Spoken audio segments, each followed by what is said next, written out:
Hey traders, welcome back to my channel. In this video, I'm going to share with you an outlook for this week, the week commencing Monday, the 27th of January 2025 for day trading the Forex markets.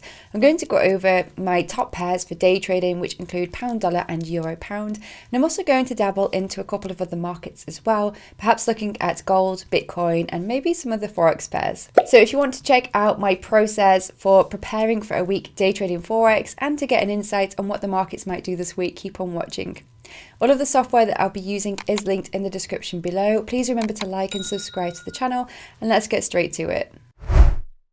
Okay, so step number one in preparing for this week trading Forex is of course to check out any upcoming news, and for that I'm going to go onto forexfactory.com.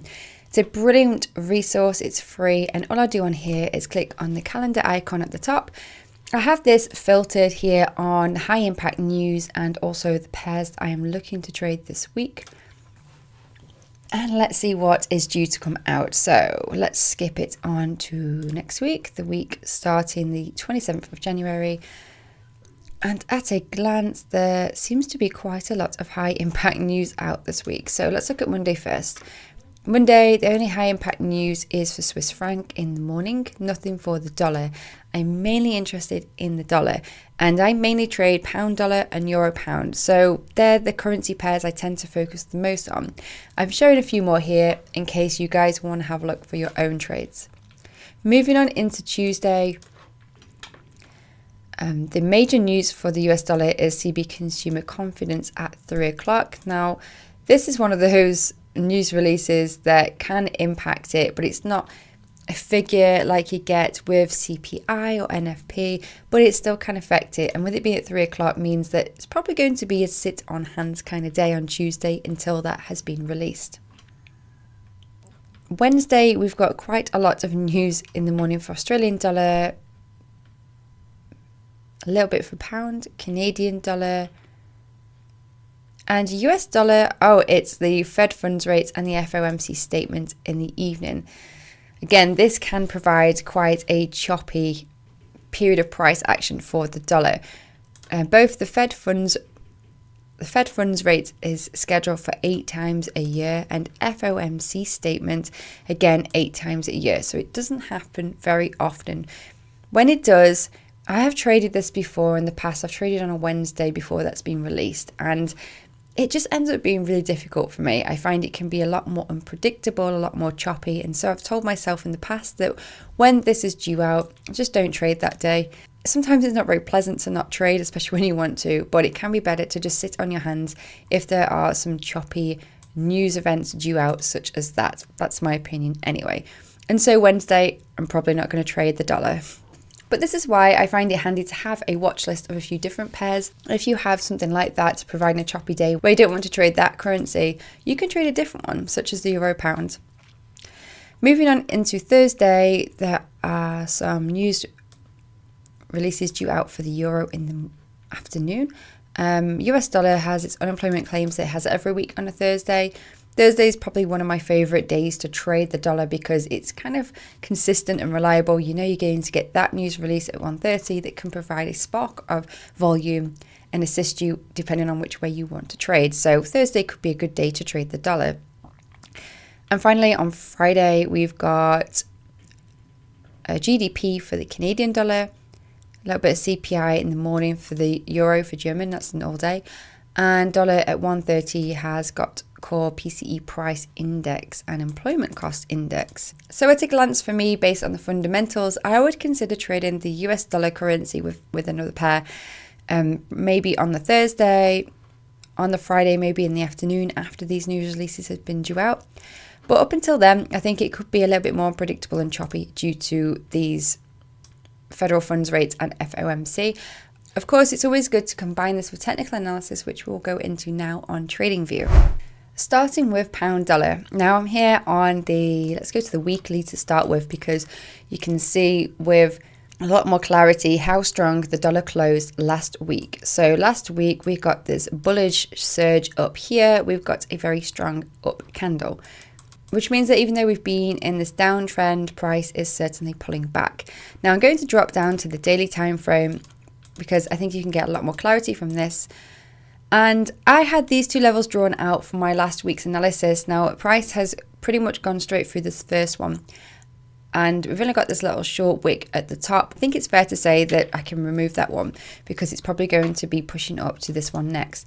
Now, I've got that one from this pullback here on the daily. If I drop it to the low, these are the 3 levels of optimum trade entry.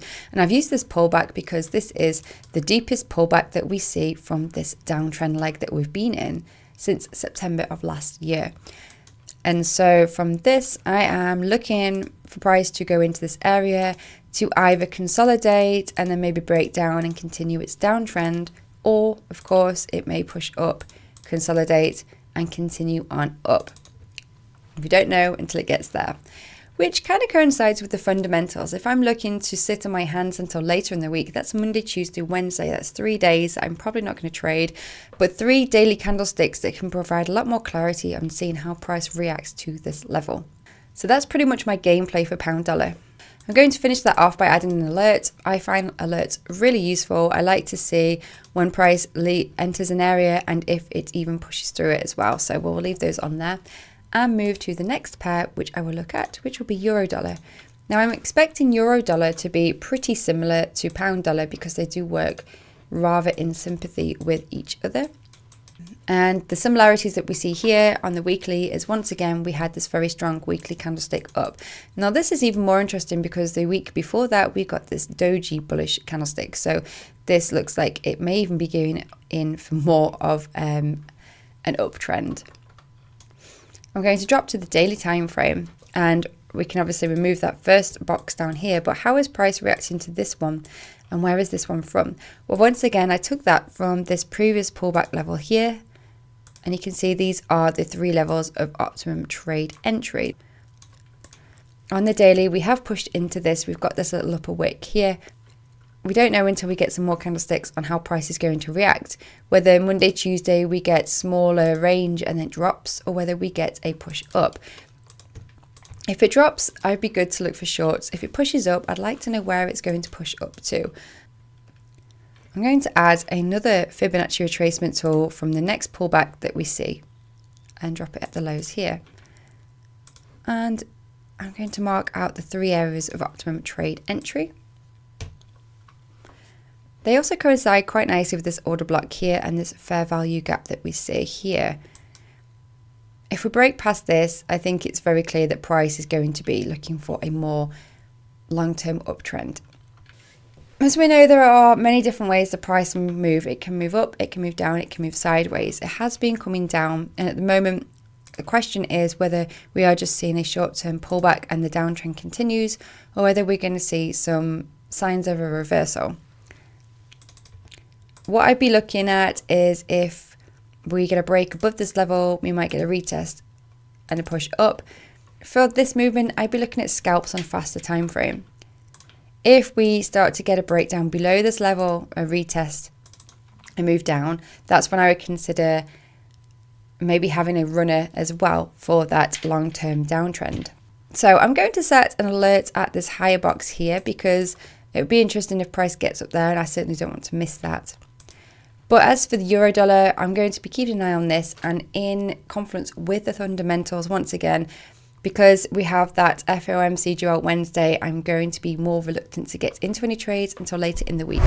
Because we have this almost uncertainty with the dollar this week, and obviously this coincides with all the political change that's been going on last week, that makes me more excited to trade a different pair. And I'm talking about something like euro pound. So I'm more excited to look at this pair, and I'm even more excited because we are seeing a very interesting pattern form on the weekly time frame. And what I'm talking about here is the fact that on euro pound we have been in this downtrend, making lower lows and lower highs. Now at the bottom here you can see that the last couple of weeks we've had a very strong burst up, very strong momentum to the upside, but we have tapped into this box here. Now this is the fib OTE level, the optimum trade entry, based on this previous pullback. And last week we've got this bearish candlestick. Now this is a really nice candlestick to see on the weekly because we've got a wick rejecting here. We've got quite a large body. It doesn't engulf, but it is certainly coming down. So it shows that the bears are coming in. Now let's drop to the daily to see if we can get some more information from this. The other thing I quite like is I have this orange rectangle drawn out. Now this is based on a fair value gap that I have from this little pullback here. And we did break that, but we have come back below this and closed down here. So that's quite an interesting little pattern. Let's zoom in on that with some more detail. So price has come up, it made a low here, it made a new high here and a low here. Now, the thing with this low is it doesn't actually close below this pullback here. I would like to see a strong close below that horizontal line. And that's what I'd be interested to look for, a pullback up for shorts. Until then, we are still in this temporary uptrend, but it's certainly looking weaker. I think that Monday, Tuesday will be interesting to see how price reacts. As we are definitely looking weaker on the daily, I'd be more inclined for shorts. And I'm going to drop down to the 4-hourly for this as well, because this seems to be more ready for an entry than the other pairs I analysed before. And I want to see more information on the 4-hourly. So looking at structure, once again, we can see these ups and downs.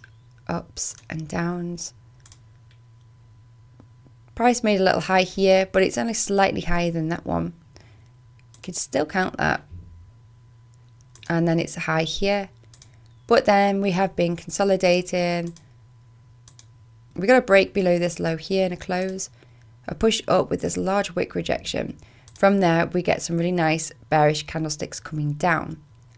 Analysing structure in this way, if on the Monday we get a 4-hourly candlestick closing below this line, that would be quite interesting to use as a place to look for a short. And for that, I would probably go from this previous pullback here and drop it at wherever the low would land from that 4-hourly candlestick, with the intention of getting short on a pullback somewhere in this area. Now this is all very vague because we don't have all the candlesticks here to make that decision, but using forward planning in this way can just really help to anticipate what the market's going to do and already have your plan of attack in mind. And so I'm going to save my chart like this, and I'm going to set an alert down here so that if we get a cross below this line, I will know about it. I can load up my charts and I can tweak this trade plan and hopefully see a setup for a short on this pair. Let's have a quick look at gold now as well. Now this isn't a market that I trade. I don't day trade gold, but I do look to invest in gold. So I am interested in following its movements, but I only stick to the large time frames for this. Now I was watching this area to see if we got a deeper pullback down for a long. Gold is very much in an uptrend, but never really want to buy at the highs.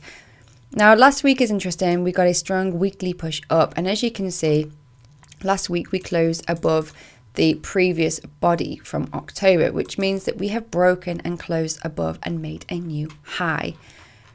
That is really cool. It shows the uptrend is continuing, but it also means that this is the new higher low, and we can use that to place a fib tool from to look for a potential entry here for a long from a little pullback. So I'm going to just edit my drawings to reflect that new development, and an alert would be placed here, and I can just keep an eye on that for future trading opportunities. I'm also going to have a quick glance at Bitcoin, which once again I don't day trade, but I do trade long term. I invest in Bitcoin. And we have been in an uptrend. We are very much trading at all-time highs here, which to me says it's not the best place to buy. You want to wait for a pullback. There's obviously the chance that it could break and really break out and keep going up, but personally my opinion is that that is for dreamers, and I don't like to dream with my money. I like to plan, and most importantly I like to prepare to not lose. So I prefer to buy lower down. Now I use this deeper pullback to place my fib tool, and that's where this box is from here. In fact, there should be an alert there because there is still a chance it can pull back down here, which would be a much better place to buy. I'd rather buy in at 70 grand than buy in at 100.